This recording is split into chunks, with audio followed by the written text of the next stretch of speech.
You know, basketball is like a religion. It is a form of religion in Kentucky. So every barbershop, everywhere you go, they just got coaches all over the place. People know everything there is to know about talent, recruiting, you know, who can do this, how high they can jump, their vertical, whether they can cross over beneath, whether they need to be on the wing or posting up or whatever. And somewhere in this, women's basketball came up. And somebody said, you know, that lady that's over at Iroquois can seriously play. And before they got through saying that, they said, yeah, but you ought to talk to her coach. You just ought to see him.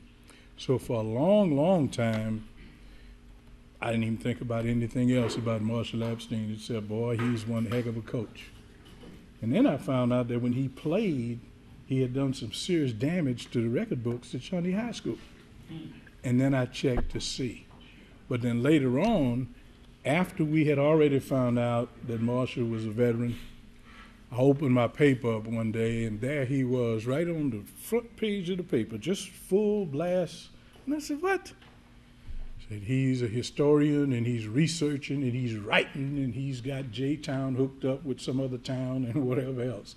So, Mr. Abstein, would you come up and bless us with some of your historical knowledge? I don't claim to have the background, but it's good for us to be surrounded by people that do know as much as can be known about the history of the Commonwealth, the where people started, how they are.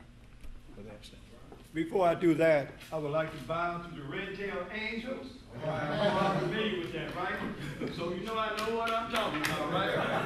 Okay, that takes care of the men. For all you ladies doing this, I have to give them a history, and I'm a teacher. What do you think? I was going to this Sam. This is a sister named Elizabeth Bowser. She worked in Jeff Davis, the president of the Confederates' home. And she took secrets to the Union. And that's how we beat them. It wasn't that smart, no way, but that's how they found out. Now, some people say, well, how do you get this information? Well, I was an African American history teacher for 30 years. It's up to me to dig this information up. By the way, before I go any further, make sure you go out to Simpsonville on 60, where they found several Union African-American soldiers. The article is in the paper today. They're having a ceremony out there today at 2:30. I was going to it because I wanted to go to it, but I had to come here. But make sure you go out 60, and just before you get to Simpsonville, they have really uplifted that. The Union soldiers, the Confederate soldiers, caught those brothers.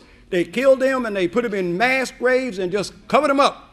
And there are some people who are involved in the Historical Society who found this out, and they've made a really memorial item out of that. So make sure you get a chance to see that.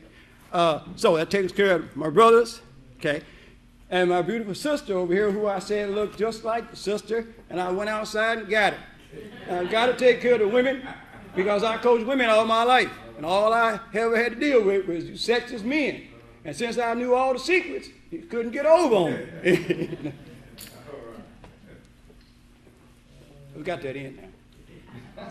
It is an honor to present you with the NABVETS Image Award for your endeavors in journalism. Thank you so much for your service. Thank you.